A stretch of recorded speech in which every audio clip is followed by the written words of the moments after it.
ನಮಸ್ಕಾರ ವೀಕ್ಷಕರೇ, ಈಗ ತಾನೇ ಬಂದಂತ ಸುದ್ದಿ, ಇವತ್ತಿನ ಬ್ರೇಕಿಂಗ್ ನ್ಯೂಸ್, ಇವತ್ತಿನ ಗುಡ್ ನ್ಯೂಸ್ ಮತ್ತು ಇವತ್ತಿನ ನ್ಯೂ ಅಪ್ಡೇಟ್ ಏನೆಂದರೆ ರಾಜ್ಯದ ಗೃಹಲಕ್ಷ್ಮಿಯರು ಗಮನಿಸಬೇಕಾದಂತ ಮಹತ್ವದ ಮಾಹಿತಿ ಮತ್ತು ಸುಕನ್ಯಾ ಸಮೃದ್ಧಿ ಯೋಜನೆ ಹೂಡಿಕೆ ಮಾಡಿದ್ದೀರಾ? ಹಾಗಾದ್ರೆ ಯಾವ ತಪ್ಪುಗಳು ಮಾಡಬಾರದೆಂಬ ಮಾಹಿತಿ ಕೂಡ ಬಂದಿದೆ. ವೀಕ್ಷಕರೇ, ಪಿಎಂ ಕಿಸಾನ್ ಸಮ್ಮಾನ್ ನಿಧಿ ಯೋಜನೆಗೆ ಹೊಸ ಅರ್ಜಿ ಆರಂಭ. ರೈತರು ಅಗತ್ಯ ದಾಖಲೆಗಳೊಂದಿಗೆ ಅರ್ಜಿ ಆಹ್ವಾನ ಮತ್ತು ಕ್ಷೀರ ಭಾಗ್ಯ ಯೋಜನೆ ಬಗ್ಗೆ ಮಹತ್ವದ ಮಾಹಿತಿ. ಸರ್ಕಾರಿ ಶಾಲೆಗಳಲ್ಲಿ ಇನ್ಮುಂದೆ ಶೂ ಅಥವಾ ಚಪ್ಪಲಿ ವಿತರಣೆ ಬಗ್ಗೆ ಶಿಕ್ಷಣ ಇಲಾಖೆಯ ಹೊಸ ಚಿಂತನೆ. ಹಾಗೂ ಬೆಂಗಳೂರು ಸೇರಿ ರಾಜ್ಯದ ಹಲವು ಜಿಲ್ಲೆಗಳಲ್ಲಿ ಇನ್ನೆರಡು ದಿನಗಳಲ್ಲಿ ಸಾಧಾರಣ ಮಳೆಯಾಗುವಂತ ಸಾಧ್ಯತೆ. ವೀಕ್ಷಕರೇ, ಈ ಎಲ್ಲ ಮಾಹಿತಿಗಳ ವಿವರಗಳನ್ನು ತಿಳಿಯುವ ಮುನ್ನ ತಾವು ನಮ್ಮ ಚಾನೆಲ್ಗೆ ಮೊದಲು ಬಾರಿ ಭೇಟಿ ನೀಡ್ತಾ ಇದ್ರೆ ದಯವಿಟ್ಟು ಸಬ್ಸ್ಕ್ರೈಬ್ ಮಾಡಿ, ಪಕ್ಕದಲ್ಲಿರುವಂಥ ಬೆಲ್ ಅನ್ನು ಒತ್ತಿ ಹಾಗೂ ಲೈಕ್ ಮಾಡಿ. ಈ ಎಲ್ಲ ಮಾಹಿತಿಗಳ ವಿವರಗಳನ್ನು ತಿಳಿಯಬೇಕಾದ್ರೆ ದಯವಿಟ್ಟು ತಾವು ಸ್ಕಿಪ್ ಮಾಡದೆ ಈ ವಿಡಿಯೋವನ್ನು ಪೂರ್ತಿಯಾಗಿ ನೋಡಿ. ವೀಕ್ಷಕರೇ, ರಾಜ್ಯದ ಗೃಹಲಕ್ಷ್ಮಿ ಯೋಜನೆ ಬಗ್ಗೆ ಒಂದು ಮಹತ್ವದ ಮಾಹಿತಿ ಬಂದಿದೆ. ರಾಜ್ಯದಲ್ಲಿ ಕಾಂಗ್ರೆಸ್ ಸರ್ಕಾರವು ಜಾರಿಗೆಗೊಳಿಸಿರುವಂತಹ ಪಂಚ ಗ್ಯಾರಂಟಿ ಯೋಜನೆಗಳಲ್ಲಿ ಗೃಹಲಕ್ಷ್ಮಿ ಯೋಜನೆ ಕೂಡ ಒಂದಾಗಿದೆ. ಇದರ ಅಡಿಯಲ್ಲಿ ಪ್ರತಿ ತಿಂಗಳು ಕೂಡ ಮನೆ ಯಜಮಾನಿಗೆ ಬ್ಯಾಂಕ್ ಖಾತೆಗೆ 2,000 ರೂಪಾಯಿ ಹಾಕಲಾಗುತ್ತದೆ. ಕೆಲವು ದಿನಗಳಿಂದ ಇಂದಿನಷ್ಟೇ ಫಲಾನುಭವಿಗಳು ಕಡ್ಡಾಯವಾಗಿ KYC ಅಪ್ಡೇಟ್ ಮಾಡಿಸದಿದ್ದರೆ ಹಣ ಬರುವುದಿಲ್ಲ ಎನ್ನುವ ವದಂತಿಗಳು ಹರಡುತ್ತಿದ್ದಾವೆ ಎಂದು ಕೂಡ ಹೇಳಲಾಗುತ್ತಿದೆ. ಹಾಗಾದರೆ ರಾಜ್ಯ ಸರ್ಕಾರ ಮಹತ್ವಾಕಾಂಕ್ಷೆಯಾದಂತಹ ಪಂಚ ಗ್ಯಾರಂಟಿಗಳಲ್ಲಿ ಒಂದಾದಂತಹ ಗೃಹಲಕ್ಷ್ಮಿ ಯೋಜನೆ ಫಲಾನುಭವಿಗಳು ಕಡ್ಡಾಯವಾಗಿ KYC ಅಪ್ಡೇಟ್ ಮಾಡಿಸಬೇಕು, ಇಲ್ಲದಿದ್ದರೆ ಹಣ ಬರುವುದಿಲ್ಲ ಎಂಬ ಮಾಹಿತಿ ಇದರ ಬಗ್ಗೆ ವದಂತಿಗಳು ಹರಡಿದ್ದವು. ಆದರೆ ಈಗ ಯಾವುದೇ ಪ್ರಕಾರದ ಸಾರ್ವಜನಿಕರು ಇಂತಹ ವದಂತಿಗಳಿಗೆ ಕಿವಿಗೊಡಬಾರದೆಂದು ಕೂಡ ಹೇಳಲಾಗಿದೆ. ಯಾಕೆಂದರೆ ಸುಳ್ಳು ಸುದ್ದಿಯಿಂದ ಸಾರ್ವಜನಿಕರು ಗ್ರಾಮ್ 1 ಅಥವಾ ಸೈಬರ್ ಕೇಂದ್ರಗಳಿಗೆ, ಕರ್ನಾಟಕ 1 ಕೇಂದ್ರಗಳಿಗೆ ಹೋಗುತ್ತಿದ್ದಾರೆ. ಅದಕ್ಕಾಗಿ ಸಾರ್ವಜನಿಕರು ಸುಮ್ಮನೆ ಸುಳ್ಳು ಸುದ್ದಿಗಳಿಗೆ ಕಿವಿಕೊಟ್ಟು ಸೈಬರ್ ಕೇಂದ್ರಗಳಿಗೆ ಅಲೆದಾಡಬೇಡಿ ಎಂದು ಕೂಡ ಮನವಿ ಕೂಡ ಮಾಡಿದ್ದಾರೆ ಎಂದು ಹೇಳಲಾಗುತ್ತದೆ. ಯಾಕೆಂದರೆ ಗೃಹಲಕ್ಷ್ಮಿ ಯೋಜನೆ ಫಲಾನುಭವಿಗಳು ಪರಿಷ್ಕರಣೆ ಮಾಡುವುದು ರಾಜ್ಯ ಸರ್ಕಾರದ ಉದ್ದೇಶವಾಗಿದೆ ಅಷ್ಟೇ ವಿನಃ ಪರಿಷ್ಕರಣೆ ಯಾವ ಮಟ್ಟದಲ್ಲಿ ನಡೆಯಬೇಕು ಮತ್ತು ಯಾವ ಮಾರ್ಗಸೂಚಿಗಳನ್ನು ಕೂಡ ಅನುಸರಿಸಬೇಕೆಂಬ ಮಾಹಿತಿ ಬಗ್ಗೆ ಅಥವಾ ಯಾವುದೇ ರೀತಿಯ ಅಧಿಕೃತ ಮಾರ್ಗದರ್ಶನ ಅಥವಾ ಸೂಚನೆಗಳು ಸರ್ಕಾರದಿಂದ ಇನ್ನೂ ಹೊರಬಿದ್ದಿಲ್ಲ ಎಂದು ಹೇಳಲಾಗುತ್ತಿದೆ. ಹಾಗಾಗಿ ರಾಜ್ಯದಲ್ಲಿ ಮಹಿಳೆಯರು ಆರ್ಥಿಕ ಸಬಲೀಕರಣಕ್ಕಾಗಿ ಈ ಉದ್ದೇಶದಿಂದ BPL ಕಾರ್ಡ್ ಅಥವಾ APL ಅಥವಾ ಅಂತ್ಯೋದಯ ಕಾರ್ಡ್ ಹೊಂದಿದಂತಹ ಕುಟುಂಬದ ಯಜಮಾನಿ ಮಹಿಳೆಯರ ಬ್ಯಾಂಕ್ ಖಾತೆಗೆ ಪ್ರತಿ ತಿಂಗಳು 2,000 ರೂಪಾಯಿಗಳನ್ನು ಹಾಕಲಾಗುತ್ತದೆ.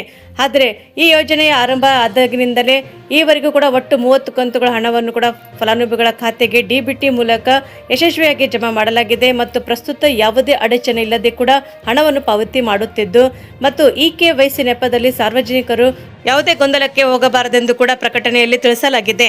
ಮಹತ್ವಾಕಾಂಕ್ಷಿ ಯೋಜನೆ ರಾಜ್ಯದ ಮಹಿಳೆಯರ ಆರ್ಥಿಕ ಸ್ವಾವಲಂಬನೆಯನ್ನು ಹೆಚ್ಚಿಸುವ ಉದ್ದೇಶದಿಂದ ಜಾರಿಯಲ್ಲಿದೆ. ಈ ಯೋಜನೆಯಡಿಯಲ್ಲಿ ಅರ್ಹ ಕುಟುಂಬದ ಮಹಿಳಾ ಮುಖ್ಯಸ್ಥೆಗೆ ಬ್ಯಾಂಕ್ ಖಾತೆಗೆ ಪ್ರತಿ ತಿಂಗಳು 2,000 ರೂಪಾಯಿ ನೇರವಾಗಿ DBT ಮೂಲಕ ಜಮಾ ಮಾಡಲಾಗುತ್ತದೆ. ಯೋಜನೆಯಲ್ಲಿ ಆದಷ್ಟು ಮಹಿಳೆಯರು ಕೂಡ ಕುಟುಂಬದ ದೈನಂದಿನ ಖರ್ಚು, ಮಕ್ಕಳ ಶಿಕ್ಷಣ, ಆರೋಗ್ಯ ವೆಚ್ಚ ಸೇರಿದಂತೆ ಇನ್ನಿತರ ಮನೆ ಖರ್ಚು ನಿರ್ವಹಿಸಲು ಕೂಡ ನೆರ ಪಡೆಯುತ್ತಿದ್ದಾರೆ ಎಂದು ಕೂಡ ಹೇಳಲಾಗುತ್ತಿದೆ. ಹಾಗಾದರೆ ಈ ಯೋಜನೆಯನ್ನು ಪಡೆಯಬೇಕಾದರೆ ಯಾರು ಅರ್ಹರೆಂಬುದು ತಿಳಿದುಕೊಳ್ಳೋಣ. ಅವರು ಕರ್ನಾಟಕದ ಖಾಯಂ ನಿವಾಸಿಗಳಾಗಿರಬೇಕು, ರೇಷನ್ ಕಾರ್ಡ್ನಲ್ಲಿ ಮಹಿಳೆ ಕುಟುಂಬದ ಮುಖ್ಯಸ್ಥೆ ಆಗಿರಬೇಕು, ಆಧಾರ್ ಸಂಖ್ಯೆ ಬ್ಯಾಂಕ್ ಖಾತೆಗೆ ಲಿಂಕ್ ಆಗಿರಬೇಕು ಮತ್ತು ಇಂಥವರು ಮಾತ್ರ ಅರ್ಹರಾಗಿರುತ್ತಾರೆ ಎಂದು ಹೇಳಲಾಗುತ್ತದೆ. ಆದರೆ ಸರ್ಕಾರಿ ನೌಕರರು ಮತ್ತು ಆದಾಯ ತೆರಿಗೆ ಪಾವತಿ ಮಾಡುವಂಥವರು ಗೃಹಲಕ್ಷ್ಮಿ ಯೋಜನೆಗೆ ಅವರು ಅರ್ಹರಲ್ಲ ಎಂದು ಕೂಡ ಹೇಳಲಾಗುತ್ತಿದೆ. ಹಾಗಾದರೆ ಗೃಹಲಕ್ಷ್ಮಿ ಯೋಜನೆ ಪರಿಶೀಲನೆ ಹೇಗೆ ಮಾಡಿಕೊಳ್ಳಬೇಕೆಂದು ಕೂಡ ತಿಳಿದುಕೊಳ್ಳೋಣ. ಗೃಹಲಕ್ಷ್ಮಿ ಯೋಜನೆ ಬಗ್ಗೆ ಪರಿಶೀಲಿಸಬೇಕೆಂದರೆ DBT ಕರ್ನಾಟಕ ಆ್ಯಪ್, ಸೇವಾ ಸಿಂಧು ಪೋರ್ಟಲ್ ಅಥವಾ ಬ್ಯಾಂಕ್ ಪಾಸ್ಬುಕ್ ಅಥವಾ ಸ್ಟೇಟ್ಮೆಂಟ್ ಮೂಲಕ, ಇಲ್ಲಾಂದರೆ ಬ್ಯಾಂಕಿನಿಂದ ಬರುವಂತಹ SMS ಮೂಲಕವೂ ಕೂಡ ಹಣ ಜಮೆ ಆದ ಮಾಹಿತಿ ಕೂಡ ತಿಳಿದುಕೊಳ್ಳಬಹುದಾಗಿದೆ. ಬ್ಯಾಂಕ್ ಖಾತೆಗೆ ಆಧಾರ್ ಲಿಂಕ್ ಆಗಿದೆಯೇ ಅಥವಾ ಇಲ್ಲವೋ ಪರಿಶೀಲಿಸಿ. ಯಾಕೆಂದರೆ KYC ಪೂರ್ಣಗೊಂಡಿದೆಯೇ ಅಥವಾ ಖಚಿತಪಡಿಸಿಕೊಳ್ಳಿ. ಮಹಿಳಾ ಮತ್ತು ಮಕ್ಕಳ ಅಭಿವೃದ್ಧಿ ಇಲಾಖೆಯು ಕೂಡ ಹತ್ತಿರದ ಗ್ರಾಮ್ 1 ಅಥವಾ ಕರ್ನಾಟಕ 1 ಕೇಂದ್ರದಲ್ಲಿ ಪಾವತಿ ಸ್ಥಿತಿಯಲ್ಲಿ ಕೂಡ ಪರಿಶೀಲಿಸಬಹುದೆಂದು ಕೂಡ ಹೇಳಲಾಗುತ್ತಿದೆ. ವೀಕ್ಷಕರೇ, ಮತ್ತೊಂದು ಮಹತ್ವದ ಮಾಹಿತಿ ಏನೆಂದರೆ ನಿಮ್ಮ ಮುದ್ದಿನ ಮಗಳ ಭವಿಷ್ಯಕ್ಕಾಗಿ ಕೇಂದ್ರ ಸರ್ಕಾರದ ಅತ್ಯಂತ ಜನಪ್ರಿಯ ಯೋಜನೆಯಾದಂತಹ ಸುಕನ್ಯಾ ಸಮೃದ್ಧಿ ಯೋಜನೆ. ಹೌದು ವೀಕ್ಷಕರೇ, ಸುಕನ್ಯಾ ಸಮೃದ್ಧಿ ಯೋಜನೆಯಲ್ಲಿ ಹೂಡಿಕೆ ಮಾಡಿದ್ದೀರಾ? ಹಾಗಿದ್ದರೆ ಈ ಸುದ್ದಿ ನಿಮಗಾಗಿ ಇದೆ. ಹೀಗಾಗಿ ಸ್ಕಿಪ್ ಮಾಡದೆ ವಿಡಿಯೋ ನೋಡ್ತಾ ಇರಿ. ಯಾಕೆಂದರೆ ಈ ಯೋಜನೆಯಲ್ಲಿ ಮಾಡುವಂಥ ಕೆಲವು ಸಣ್ಣ ತಪ್ಪುಗಳಿಂದಾಗಿ ನಿಮ್ಮ ಖಾತೆ ಸ್ಥಗಿತಗೊಳ್ಳುವಂಥದ್ದು ಮಾತ್ರವಲ್ಲದೆ ಮೆಚುರಿಟಿ ಅಂದರೆ ಪಕ್ವತೆ ಸಮಯದಲ್ಲಿ ಕೂಡ ಸಿಗಬೇಕಾದಂಥ ಲಾಭ ಭಾರಿ ಪ್ರಮಾಣದಲ್ಲಿ ಕುಸಿಯುವ ಅಪಾಯವಿರುತ್ತದೆ. ಮತ್ತು ನಿಮ್ಮ ಮಗಳ ಭವಿಷ್ಯ ನಿಧಿಗೆ ಯಾವುದೇ ಧಕ್ಕೆ ಬಾರದಂತೆ ನೋಡಿಕೊಳ್ಳಲು ಸುಕನ್ಯಾ ಸಮೃದ್ಧಿ ಯೋಜನೆಯಲ್ಲಿ ಅಪ್ಪಿತಪ್ಪಿಯೂ ಮಾಡಬಾರದಂಥ 5 ತಪ್ಪುಗಳು ಮತ್ತು ಅದರ ಪರಿಹಾರ ಕೂಡ ನಾವು ಸಂಪೂರ್ಣವಾಗಿ ವಿವರ ತಿಳಿಸ್ತೇವೆ. ಹೀಗಾಗಿ ನೀವು ಸ್ಕಿಪ್ ಮಾಡದೆ ವಿಡಿಯೋ ನೋಡ್ತಾ ಇರಿ ಗೆಳೆಯರೇ. ಮೊದಲನೇದಾಗಿ ಕನಿಷ್ಠ ವಾರ್ಷಿಕ ಮೊತ್ತವನ್ನು ಜಮಾ ಮಾಡದಿರುವುದು. ಈ ಯೋಜನೆಯಲ್ಲಿ ನಿಯಮಗಳ ಪ್ರಕಾರ ಪ್ರತಿ ಹಣಕಾಸು ವರ್ಷದಲ್ಲಿ ಕನಿಷ್ಠ 250 ರೂಪಾಯಿ ಕಡ್ಡಾಯವಾಗಿ ಡೆಪಾಸಿಟ್ ಮಾಡಲೇಬೇಕು. ಒಂದು ವೇಳೆ ಯಾವುದೇ ವರ್ಷದಲ್ಲಿ ಕನಿಷ್ಠ ಮೊತ್ತವನ್ನು ಜಮಾ ಮಾಡದೇ ಇದ್ದಿದ್ದೇ ಆದರೆ ಖಾತೆ ಸ್ಥಗಿತಗೊಳ್ಳುತ್ತದೆ. ಇಂಥ ಒಂದು ಸ್ಥಗಿತಗೊಂಡ ಖಾತೆಗೆ ಸುಕನ್ಯಾ ಸಮೃದ್ಧಿ ಯೋಜನೆ ಹೆಚ್ಚಿನ ಬಡ್ಡಿ ಸಿಗುವುದಿಲ್ಲ. ಬದಲಿಗೆ ಪೋಸ್ಟ್ ಆಫೀಸ್ನಲ್ಲಿ ಸಾಮಾನ್ಯ ಉಳಿತಾಯ ಖಾತೆಯ ಕಡಿಮೆ ಬಡ್ಡಿ ಮಾತ್ರ ಸಿಗುತ್ತದೆ. ಇದರಿಂದಾಗಿ ದೀರ್ಘಾವಧಿಯ ರಿಟರ್ನ್ಸ್ ಭಾರಿ ಪ್ರಮಾಣದಲ್ಲಿ ಕುಸಿಯುತ್ತದೆ. ಆದ್ದರಿಂದ ಪ್ರತಿ ವರ್ಷ ಸಕಾಲದಲ್ಲಿ ಕನಿಷ್ಠ ಮೊತ್ತವನ್ನು ಕೂಡ ಪಾವತಿಸಬೇಕಾಗುತ್ತದೆ. ಒಂದು ವೇಳೆ ಖಾತೆ ಸ್ಥಗಿತಗೊಂಡರೆ 50 ರೂಪಾಯಿ ದಂಡ ಪಾವತಿಸಿ ಅದನ್ನು ಮತ್ತೆ ಆಕ್ಟಿವೇಟ್ ಮಾಡಿಕೊಳ್ಳಬಹುದಾಗಿದೆ. ಇದು ಬಹಳ ಮುಖ್ಯವಾಗಿರ್ತದೆ. ಮತ್ತು ಎರಡನೇದಾಗಿ ತಿಂಗಳ ಕೊನೆಯಲ್ಲಿ ಹೂಡಿಕೆ ಮಾಡುವುದು. ವೀಕ್ಷಕರೇ, ಸುಕನ್ಯಾ ಸಮೃದ್ಧಿ ಯೋಜನೆಯಲ್ಲಿ ಬಡ್ಡಿಯ ಲೆಕ್ಕಾಚಾರವು ಪ್ರತಿ ತಿಂಗಳು 5ನೇ ತಾರೀಕಿನಿಂದ ಮತ್ತು ತಿಂಗಳ ಕೊನೆಯವರೆಗೂ ಕೂಡ ಇರುವಂಥ ಕನಿಷ್ಠ ಬ್ಯಾಲೆನ್ಸ್ ಆಧಾರದ ಮೇಲೆ ನಡೆಯುತ್ತದೆ. ಹಾಗಾಗಿ ಹಲವಾರು ತಿಂಗಳ ಕೊನೆಯಲ್ಲಿ ಹಣವನ್ನು ಕೂಡ ಡೆಪಾಸಿಟ್ ಮಾಡುತ್ತಾರೆ ಮತ್ತು ಇದು ಹೀಗೆ ಮಾಡುವುದರಿಂದ ಆ ತಿಂಗಳ ಬಡ್ಡಿಯನ್ನು ಕೂಡ ನೀವು ಕಳೆದುಕೊಳ್ಳಬೇಕಾಗುತ್ತದೆ. ಗರಿಷ್ಠ ಬಡ್ಡಿಯ ಲಾಭವನ್ನು ಪಡೆಯಬೇಕಾದರೆ ಪ್ರತಿ ತಿಂಗಳು 5ನೇ ತಾರೀಕಿನ ಒಳಗಾಗಿ ಅಥವಾ ಹಣಕಾಸು ವರ್ಷದ ಆರಂಭದಲ್ಲೇ ಅಂದರೆ ಏಪ್ರಿಲ್ 1ರಿಂದ 5ನೇ ತಾರೀಕು ಒಳಗಡೆ ಒಟ್ಟಿಗೆ ಹಣವನ್ನು ಕೂಡ ನೀವು ಜಮಾ ಮಾಡುವುದು ಅತ್ಯಂತ ಉತ್ತಮವಾಗಿರ್ತದೆ. ಮತ್ತು ಮೂರನೇದಾಗಿ ಗರಿಷ್ಠ ಮಿತಿಗಿಂತ ಹೆಚ್ಚು ಡೆಪಾಸಿಟ್ ಮಾಡುವುದು. ವೀಕ್ಷಕರೇ, ಈ ಯೋಜನೆಯಲ್ಲಿ ಒಂದು ಹಣಕಾಸು ವರ್ಷಕ್ಕೆ ಗರಿಷ್ಠ ರೂಪಾಯಿ 1,50,000 ರೂಪಾಯಿ ಮಾತ್ರ ಹೂಡಿಕೆ ಮಾಡಲು ಅವಕಾಶವಿರುತ್ತದೆ. ಒಂದು ವೇಳೆ ನಿಯಮ ಮೀರಿ ಅದಕ್ಕಿಂತ ಹೆಚ್ಚಿನ ಮೊತ್ತವನ್ನು ಜಮಾ ಮಾಡಿದರೆ ಹೆಚ್ಚುವರಿ ಮೊತ್ತಕ್ಕೆ ಯಾವುದೇ ಬಡ್ಡಿ ಸಿಗುವುದಿಲ್ಲ. ಅಷ್ಟೇ ಅಲ್ಲದೆ ಹೆಚ್ಚುವರಿ ಹಣಕ್ಕೆ ಕೂಡ ಆದಾಯ ತೆರಿಗೆ ವಿನಾಯಿತಿಸು ಅನ್ವಯ ಕೂಡ ಇರುವುದಿಲ್ಲ. ಹೀಗಾಗಿ ಆ ಮೊತ್ತವನ್ನು ಹೂಡಿಕೆದಾರರಿಗೆ ಮರಳಿ ಮತ್ತು ನೀಡಲಾಗುತ್ತದೆ. ಮತ್ತು ನಾಲ್ಕನೇದಾಗಿ ಭಾಗಶಃ ಹಣ ಹಿಂಪಡೆಯುವ ನಿಯಮಗಳ ಅರಿವಿಲ್ಲದಿರುವುದು. ಹೆಣ್ಣು ಮಗುವಿಗೆ 18 ವರ್ಷ ತುಂಬಿದ ನಂತರ ಆಕೆಯ 10ನೇ ತರಗತಿ ಪೂರ್ಣಗೊಳಿಸಿದ ನಂತರವೇ ಆಕೆಯ ಉನ್ನತ ಶಿಕ್ಷಣಕ್ಕಾಗಿ ಖಾತೆಯಲ್ಲಿರುವಂಥ ಒಟ್ಟು ಮೊತ್ತವನ್ನು ಗರಿಷ್ಠ 50% ಹಣವನ್ನು ಕೂಡ ಹಿಂಪಡೆಯಲು ಅವಕಾಶವಿರುತ್ತದೆ. ಮತ್ತು ಅದಕ್ಕಿಂತ ಮುಂಚಿತವಾಗಿ ತುರ್ತು ಪರಿಸ್ಥಿತಿಯಲ್ಲಿ ನೆಪದಿಂದ ಹಣವು ಹಿಂಪಡೆಯಲು ಪ್ರಯತ್ನಿಸಿದರೆ ನಿಯಮಗಳ ಪ್ರಕಾರ ಹಣ ಸಿಗುವುದಿಲ್ಲ. ಈ ಯೋಜನೆಯ ಒಟ್ಟು ಮೆಚುರಿಟಿ ಅವಧಿ 21 ವರ್ಷಗಳು ಎಂಬುದು ನೆನಪಿನಲ್ಲಿಟ್ಟುಕೊಂಡು ಆರ್ಥಿಕ ಯೋಜನೆ ಮಾಡಿಕೊಳ್ಳಬೇಕಾಗುತ್ತದೆ. ಮತ್ತು 5ನೇದಾಗಿ ಇಬ್ಬರಿಗಿಂತ ಹೆಚ್ಚು ಮಕ್ಕಳಿಗೆ ಖಾತೆ ತೆರೆಯುವುದು.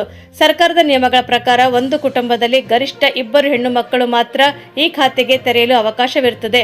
ಮತ್ತು ಮೊದಲನೇ ಹೆರಿಗೆಯಲ್ಲಿ ಒಂದು ಹೆಣ್ಣು ಮಗು ಹುಟ್ಟಿ ಮತ್ತು ಎರಡನೇ ಹೆರಿಗೆಯಲ್ಲಿ ಅವಳಿ ಅಂದರೆ ಟ್ವಿನ್ಸ್ ಹೆಣ್ಣು ಮಕ್ಕಳು ಜನಿಸಿದರೆ ಮಾತ್ರ ಮೂರನೇ ಮಗುವು ಕೂಡ ಈ ಯೋಜನೆ ಅನ್ವಯಿಸುತ್ತದೆ. ಈ ನಿಯಮದ ತಿಳುವಳಿಕೆ ಸಾಮಾನ್ಯ ಸಂದರ್ಭಗಳಲ್ಲಿ ಮೂರನೇ ಮಗುವಿಗೆ ಹೆಸರಿನಲ್ಲಿ ಖಾತೆ ತೆರೆದರೆ ಅದು ಅಮಾನ್ಯವಾಗುತ್ತದೆ ಮತ್ತು ಅದಕ್ಕೆ ಯಾವುದೇ ಬಡ್ಡಿ ಸಿಗುವುದಿಲ್ಲ. ಪೋಷಕರು ಈ ನಿಯಮಗಳನ್ನು ಚಾಚು ತಪ್ಪದೆ ಪಾಲಿಸುವುದರಿಂದ ತಮ್ಮ ಹೆಣ್ಣು ಮಕ್ಕಳ ಹೆಸರಿನಲ್ಲಿ ಜಮಾ ಆಗುವಂಥ ನಿಧಿ ಯಾವುದೇ ಅಡೆತಡೆ ಇಲ್ಲದೆ ಸುರಕ್ಷಿತವಾಗಿ ಗರಿಷ್ಠ ಮಟ್ಟಕ್ಕೆ ಕೊಂಡೊಯ್ಯಬಹುದೆಂದು ಕೂಡ ಹೇಳಲಾಗುತ್ತಿದೆ.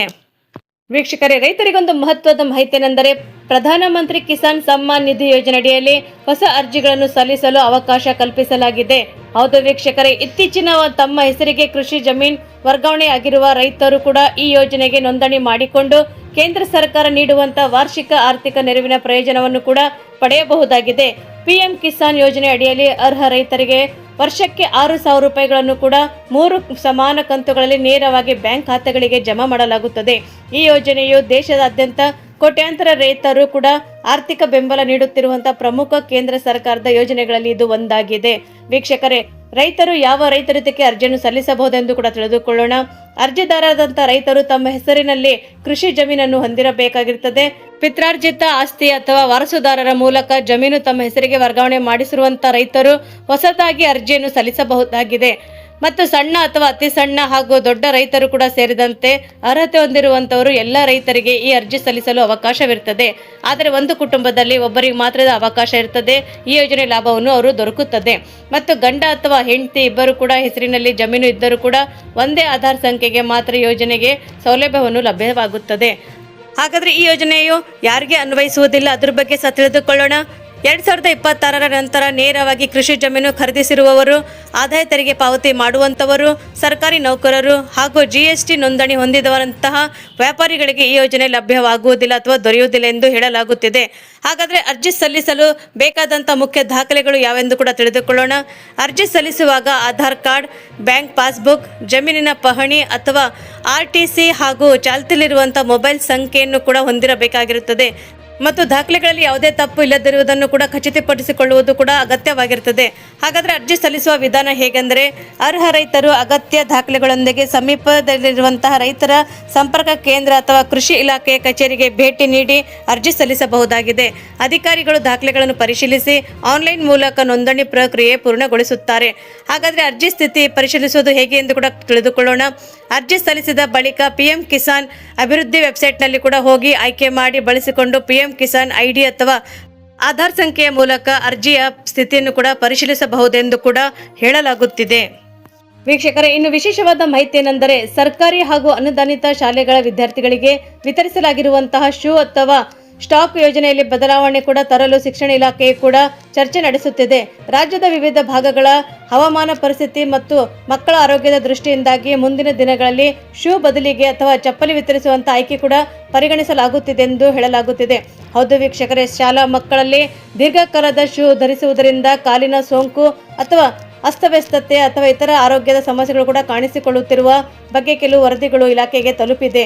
ಈ ಹಿನ್ನೆಲೆಯಲ್ಲಿ ಯಾವುದೇ ಸಮಯದಲ್ಲಿ ಕೂಡ ಶೂ ಸೂಕ್ತ ಅಥವಾ ಯಾವುದೇ ಸಮಯದಲ್ಲಿ ಚಪ್ಪಲಿ ಹಾಕೋಬೇಕೆಂದು ಕೂಡ ಅನುಕೂಲಕರ ಕುರಿತು ಮಾಹಿತಿ ಕೂಡ ಸಂಗ್ರಹಿಸಲಾಗುತ್ತಿದೆ. ಮತ್ತು ಪ್ರಮುಖವಾಗಿ ಮಳೆಗಾಲದಲ್ಲಿ ಸಾಕ್ಸ್ ಒದ್ದೆಯಾಗುವುದು, ದುರ್ವಾಸನೆ ಉಂಟಾಗುವುದು, ಇದು ಶೂ ಒಣಗುವ ಅಥವಾ ಒಣಗಲು ಹೆಚ್ಚಿನ ಸಮಯ ಬೇಕಾಗುವುದು ವಿದ್ಯಾರ್ಥಿಗಳಿಗೆ ತೊಂದರೆಯಾಗುತ್ತದೆ. ಬೇಸಿಗೆ ಮತ್ತು ಮಳೆಗಾಲದಲ್ಲಿ ಎರಡರಲ್ಲೂ ಕೂಡ ಚಪ್ಪಲಿ ಬಳಕೆ ಹೆಚ್ಚು ಅನುಕೂಲವಾಗಿರಬಹುದೆಂದು ಕೂಡ ಅಭಿಪ್ರಾಯ ವ್ಯಕ್ತಪಡಿಸಲಾಗುತ್ತಿದೆ. ಪ್ರಸ್ತುತ ಶಿಕ್ಷಣ ಇಲಾಖೆ ಪ್ರತಿ ವರ್ಷ ಸರ್ಕಾರಿ ಮತ್ತು ಅನುದಾನಿತ ಶಾಲಾ ವಿದ್ಯಾರ್ಥಿಗಳಿಗೆ 1 ಜೋಡಿ ಶೂ ಮತ್ತು 2 ಜೋಡಿ ಸಾಕ್ಸ್ಗಳು ಕೂಡ ವಿತರಿಸಲಾಗುತ್ತದೆ. ಕಳೆದ ಶೈಕ್ಷಣಿಕ ವರ್ಷದಲ್ಲಿ 1 ರಿಂದ 5ನೇ ತರಗತಿ ವಿದ್ಯಾರ್ಥಿಗಳಿಗೆ 250 ರೂಪಾಯಿಯಿಂದ ಮತ್ತು 6 ರಿಂದ 8ನೇ ತರಗತಿಯವರೆಗೆ ವಿದ್ಯಾರ್ಥಿಗಳಿಗೆ 295 ರೂಪಾಯಿ ಮತ್ತು 9 ರಿಂದ 10ನೇ ತರಗತಿ ವಿದ್ಯಾರ್ಥಿಗಳಿಗೆ 325 ರೂಪಾಯಿ ವೆಚ್ಚದ ಸರ್ಕಾರ ನಿಗದಿಪಡಿಸಿತ್ತು. ಆದರೆ ಈಗ ಉಚಿತ ಪಠ್ಯ ಪುಸ್ತಕಗಳನ್ನು ಕೂಡ 1 ರಿಂದ 10ನೇ ತರಗತಿ ಮತ್ತು ಅನೇಕ ಸಂದರ್ಭಗಳಲ್ಲಿ 12ನೇ ತರಗತಿವರೆಗೂ ಕೂಡ ವಿದ್ಯಾರ್ಥಿಗಳಿಗೆ ಉಚಿತ ಪಠ್ಯ ಪುಸ್ತಕಗಳನ್ನು ವಿತರಿಸಲಾಗುವುದೆಂದು ಕೂಡ ಹೇಳಲಾಗುತ್ತದೆ. ಮತ್ತು ಶಾಲಾ ಸಮವಸ್ತ್ರ ಪ್ರತಿ ವರ್ಷವೂ ಕೂಡ ಸರ್ಕಾರಿ ಶಾಲಾ ವಿದ್ಯಾರ್ಥಿಗಳಿಗೆ ಮತ್ತು ಉಚಿತ ಸಮವಸ್ತ್ರ ನೀಡಲಾಗುತ್ತದೆ. ಕೆಲವು ವರ್ಗಗಳಿಗೆ ಶೂ ಮತ್ತು ಸಾಕ್ಸ್ ಸಹ ಒದಗಿಸಲಾಗುತ್ತಿದೆ. ಮತ್ತು ಮಧ್ಯಾಹ್ನದ ಬಿಸಿ ಊಟದಲ್ಲಿ 1 ರಿಂದ 10ನೇ ತರಗತಿವರೆಗಿನ ವಿದ್ಯಾರ್ಥಿಗಳಿಗೆ ಪೌಷ್ಟಿಕ ಮಧ್ಯಾಹ್ನದ ಊಟ ನೀಡಲಾಗುತ್ತದೆ. ಇದರ ಉದ್ದೇಶ ಮಕ್ಕಳ ಪೌಷ್ಟಿಕಾಂಶ, ಹಾಜರಾತಿ ಮತ್ತು ಕಾಲಿಕಾ ಸಾಮರ್ಥ್ಯ ಹೆಚ್ಚಿಸುವುದಾಗಿದೆ. ಅದಲ್ಲದೆ ಕ್ಷೀರ ಭಾಗ್ಯ ಯೋಜನೆ. ಹೌದು ವೀಕ್ಷಕರೇ, ಕ್ಷೀರ ಭಾಗ್ಯ ಯೋಜನೆಯು ಸರ್ಕಾರಿ ಮತ್ತು ಅನುದಾನಿತ ಶಾಲೆಗಳ ವಿದ್ಯಾರ್ಥಿಗಳಿಗೆ ವಾರದಲ್ಲಿ ಹಲವು ದಿನ ಹಾಲು ವಿತರಿಸಲಾಗುತ್ತದೆ. ಮತ್ತು ಅದರ ಜೊತೆಗೆ ಮೊಟ್ಟೆ, ಬಾಳೆಹಣ್ಣು ವಿತರಣೆ, ಪೌಷ್ಟಿಕಾಂಶ ಹೆಚ್ಚಿಸಲು ಕೂಡ ಹಲವು ಶಾಲೆಗಳಲ್ಲಿ ಮೊಟ್ಟೆ ಮತ್ತು ಬಾಳೆಹಣ್ಣು ಕೂಡ ನೀಡಲಾಗುತ್ತಿದೆ. ಮತ್ತು ಅದರ ಜೊತೆಗೆ ವಿದ್ಯಾರ್ಥಿ ವೇತನಗಳು ಅಂದರೆ SC, ST, OBC, ಅಲ್ಪಸಂಖ್ಯಾತ ಹಾಗೂ ಪ್ರತಿಭಾವಂತ ವಿದ್ಯಾರ್ಥಿಗಳಿಗೆ ವಿವಿಧ ವಿದ್ಯಾರ್ಥಿ ವೇತನ ಯೋಜನೆಗಳು ಕೂಡ ಲಭ್ಯವಿದೆ ಎಂದು ಹೇಳಲಾಗುತ್ತದೆ. ಅದರ ಜೊತೆಗೆ ಉಚಿತ ಬಸ್ ಪಾಸ್. ಹೌದು ವೀಕ್ಷಕರೇ, ಎಲ್ಲ ಯೋಜನೆಗಳಲ್ಲಿ ಜೊತೆಗೆ ಕೂಡ ಈಗ ಉಚಿತ ಬಸ್ ಪಾಸ್ ನೀಡುವಂತ ಸರ್ಕಾರ ಮುಂದಾಗಿದೆ. ಮೊದಲನೇದಾಗಿ ಶಕ್ತಿ ಯೋಜನೆ ಮೂಲಕ ವಿದ್ಯಾರ್ಥಿನಿಯರು ಉಚಿತವಾಗಿ ಬಸ್ನಲ್ಲಿ ಪ್ರಯಾಣ ಮಾಡುತ್ತಿದ್ದರು. ಇನ್ನು ಮುಂದೆ ವಿದ್ಯಾರ್ಥಿಗಳು ಸಹ ಉಚಿತ ಬಸ್ ಪಾಸ್ ಪಡೆಯುವ ಮೂಲಕ ಸರ್ಕಾರ ಬಸ್ಗಳಲ್ಲಿ ಉಚಿತವಾಗಿ ಸಂಚಾರ ಮಾಡಬಹುದಾಗಿದೆ. ಅಲ್ಲದೆ ಈಗಾಗಲೇ ಪಾಸ್ ಮಾಡಿಸಿಕೊಂಡವರಿಗೆ ಹಣವನ್ನು ಮರುಪಾವತಿ ಮಾಡಲಾಗುತ್ತಿದೆ ಎಂದು ಸಹ ಹೇಳಲಾಗುತ್ತಿದೆ. ಮತ್ತು ವಿದ್ಯಾರ್ಥಿಗಳು ಸಮೀಪದ ಕಂಪ್ಯೂಟರ್ ಸೆಂಟರ್ಗಳಲ್ಲಿ ಇದಕ್ಕಾಗಿ ಅರ್ಜಿ ಹಾಕಬಹುದಾಗಿದೆ. ನಂತರ ಅದರ ಪ್ರಿಂಟ್ಔಟ್ ಕೂಡ ತೆಗೆದುಕೊಂಡು ಶಾಲಾ ಮುಖ್ಯಸ್ಥರ ದೃಢೀಕರಣದೊಂದಿಗೆ ಮನವಿ ಸಲ್ಲಿಸಬೇಕಾಗಿದೆ. ನಂತರ ವಿದ್ಯಾರ್ಥಿಗಳಿಗೆ ಪಾಸ್ ನೀಡಲಾಗುತ್ತದೆ. ಮುಖ್ಯಮಂತ್ರಿ DK ಶಿವಕುಮಾರ್ ಸರ್ ಅವರು ಸಿಎಂ ಆಗಿ ಅಧಿಕಾರ ಸ್ವೀಕಾರ ಮಾಡಿದ ಮೊದಲ ದಿನವೇ ಈ ಯೋಜನೆ ಘೋಷಣೆ ಮಾಡಿದ್ದು, ರಾಜ್ಯದ ಲಕ್ಷಾಂತರ ವಿದ್ಯಾರ್ಥಿಗಳಿಗೆ ಖುಷಿ ತರುವಂತ ವಿಚಾರ ಇದಾಗಿದೆ ಎಂದು ಹೇಳಲಾಗುತ್ತಿದೆ. ವೀಕ್ಷಕರೇ, ಮತ್ತೊಂದು ಮಾಹಿತಿ ಏನೆಂದರೆ, ರಾಜ್ಯದಲ್ಲಿ ಕಳೆದ ಕೆಲವು ದಿನಗಳಿಂದ ಮುಂಗಾರು ಮಳೆ ಕಡಿಮೆಯಾಗಿದ್ದರೂ ಕೂಡ ಮುಂದಿನ 2 ದಿನಗಳಲ್ಲಿ ಕರ್ನಾಟಕದ ಹಲವು ಜಿಲ್ಲೆಗಳಲ್ಲಿ ಸಾಧಾರಣ ಮಳೆಯಾಗುವಂತಹ ಸಾಧ್ಯತೆ ಇದೆ ಎಂದು ಕೂಡ ಭಾರತದ ಹವಾಮಾನ ಇಲಾಖೆ ಮುನ್ಸೂಚನೆ ನೀಡಿದೆ. ಕರಾವಳಿ ಮತ್ತು ಮಲೆನಾಡು ಭಾಗಗಳಲ್ಲಿ ಮಳೆಯ ಚಟುವಟಿಕೆಗಳು ಮುಂದುವರಿಯಲಿದ್ದು, ಹಲವು ಜಿಲ್ಲೆಗಳಲ್ಲಿ ಗಂಟೆಗೆ 30 ರಿಂದ 40 ಕಿಲೋಮೀಟರ್ ವೇಗದಲ್ಲಿ ಗಾಳಿ ಬೀಸುವ ಸಾಧ್ಯತೆ ಇರುವುದರಿಂದ ಸಾರ್ವಜನಿಕರು ಎಚ್ಚರಿಕೆಯಿಂದ ಇರಲು ಸೂಚಿಸಲಾಗಿದೆ. ಮತ್ತು ಕರಾವಳಿ ಜಿಲ್ಲೆಗಳಾದಂತಹ ದಕ್ಷಿಣ ಕನ್ನಡ, ಉಡುಪಿ ಮತ್ತು ಉತ್ತರ ಕನ್ನಡ ಜಿಲ್ಲೆಗಳಲ್ಲಿ 1-2 ಕಡೆ ಸಾಧಾರಣ ಮಳೆಯಾಗುವಂತಹ ಸಾಧ್ಯತೆ ಇದೆ. ಈ ಭಾಗಗಳಲ್ಲಿ ಬಲವಾದಂತಹ ಗಾಳಿ ಸಹ ಬೀಸಲಿದ್ದು, ಮೀನುಗಾರರು ಮತ್ತು ಸಮುದ್ರ ತೀರದಲ್ಲಿರುವಂತಹ ಪ್ರದೇಶದಲ್ಲಿ ವಾಸಿಸುವಂತವರಿಗೆ ಅಗತ್ಯ ಮುನ್ನೆಚ್ಚರಿಕೆ ವಹಿಸಬೇಕೆಂದು ಕೂಡ ಹವಾಮಾನ ಇಲಾಖೆ ತಿಳಿಸಿದೆ ಎಂದು ಹೇಳಲಾಗುತ್ತಿದೆ.